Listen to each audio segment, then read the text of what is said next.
Hello and welcome to another Demon 212 XBL review. Today I'm going to be taking a look at Hardcore Uprising, which we've never played it before. It's basically the newest Contra game. I'm blown the hell away. I'll be honest, I am totally impressed with this. I think it's fantastic. As you can see, there is a whole heap of stuff on the menus, but it's pretty much all self-explanatory. Help and options is your standard Xbox help and options, really. You can view your controls, change sound effect, volume and things like that. Achievements are obvious, leaderboards obvious, downloadable content, which it will be in this review because I've bought the first two characters that came out with launch, which I only think they released them as DLC because a 1600 point game might have scared some people away, whereas 1200 points with an optional 400. I mean, if that is the reason they've done it, I still think it's stupid, because anyone who likes Contra is probably going to rush out and get all of them straight away anyway. So anyway, you've then got the shop and customise mode, which I'll mention later because it's to go through Rising mode, but for now I'll start with arcade mode. There's 4 different characters that you can choose from if you've bought the DLC. They're each different. I'll show off all 4 because for now I might as well start with co-op, so I'll just grab another pad and then jump into the action. So, this is pretty much the start of the game. The only disappointment I really have is actually the first thing you'll come across, the long loading. It's about 20-30 seconds to load each stage, which does add up, and for a downloadable game, I just don't know why it's like that.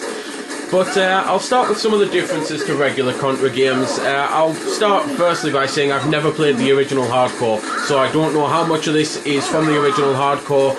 But at the same time, I have played Contra 1, 2, 3, 4, and I know that a lot of this isn't in those games. For one thing, you've got a dash button now, which when you push it, you can really run like the wind, depending on your character. Because the other thing that you probably notice straight away is we're not dying after one hit. Characters have health bars, and the health bars do actually come into play with strategy. For example, the one with the biggest health bar, I think his name's Harley, he's got 4 pieces, however he's really slow. So it's basically, it depends on how you prefer to play the game. If you want to be fast and dodge things, then you're probably not going to need the health bar as big, so they don't let you have one as big. And that's basically why I mentioned the dash straight away as well, because some characters are much faster than others. Surprisingly, Harley, the guy who's slowest, I think he tends to have the fastest dash. So he's got the slowest walking speed, but the fastest sprint, which is a bit weird. You can change your weapons just like you could in the other, in Contra 4, and I'm not sure in Contra 3, it might have been in 3 as well, but basically you can stockpile 2 different weapons, so you can swap between, for example, machine gun and a burst shot and things like that. There are still bosses in the game, which you're probably seeing now, which basically you get the sub-boss and the main boss and things like that. It's just really your standard Contra setup, really, so if you like Contra games, then you're going to love this.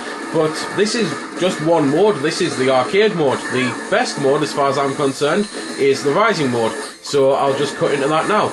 And I might as well also mention that I've just died there and lost to continue, and I can't continue while the other player's on, because you go back to checkpoints on this. So while it may seem easier in one respect with the energy bars, trust me, it's just as hard as the other games.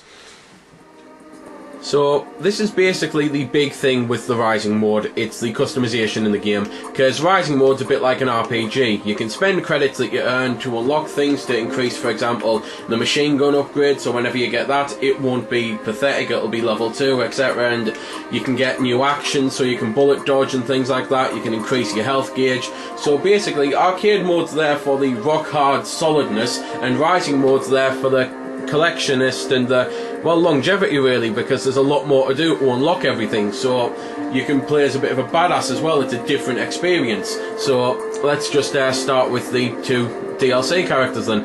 And one thing I'll mention, which you might have noticed I was a different colour to what I was on the menu screen. It's because each character has, well, colour change. You can just change about 6 or 7 colours with everyone. So let's just jump into Rising mode then. One of the big differences with Rising mode is that you actually get a mission select, but as there's only 8 on the game, I don't particularly want to spoil much about it, so I've stuck to mission 1, which some people might complain about, but other people might be thinking, good, at least nothing's been ruined, because after all, this is pretty much the demo. So the thing you might notice right away with this one is the DLC character Sayuri, who's the ninja, has a sword, not a gun. So she's got very short range attacks, but can hold the button down to do a charge attack, which is just like a regular shot. although obviously more powerful, and well, it's just a case of I don't even know how to describe her really. She's excellent for this section of the game, absolutely phenomenal for just killing the enemies that come up close. However, you get a boss who you have to hide from, or you get enemies who are flying, she's completely useless. She just can't do a single thing against them without great difficulty, because that charge shot is all you've got, and it takes about 3 seconds to charge it up, then release it, so if you miss, you've got to do it again. So fighting enemies in the air, or as I say, the big bosses, is a nightmare with her. But for the ground unit, she's the best in the game. She really is. So that's pretty much everything I can say about the game. Obviously, if you're a Contra fan, you've probably already downloaded it without even continuing to watch the vid. If you're not a Contra fan, use the ever so popular Xbox Live demo with every single download. So to just basically try it out. And personally, as I say, this is probably the best Contra game to come out in a good long time, and I hope the original hardcore now actually comes out, because this is, well, to be fair, I don't know if it's a prequel or a sequel. I know it's called Uprising, but again, as I've not played the original hardcore, I don't know which it is, so let's just hope the original does come out then.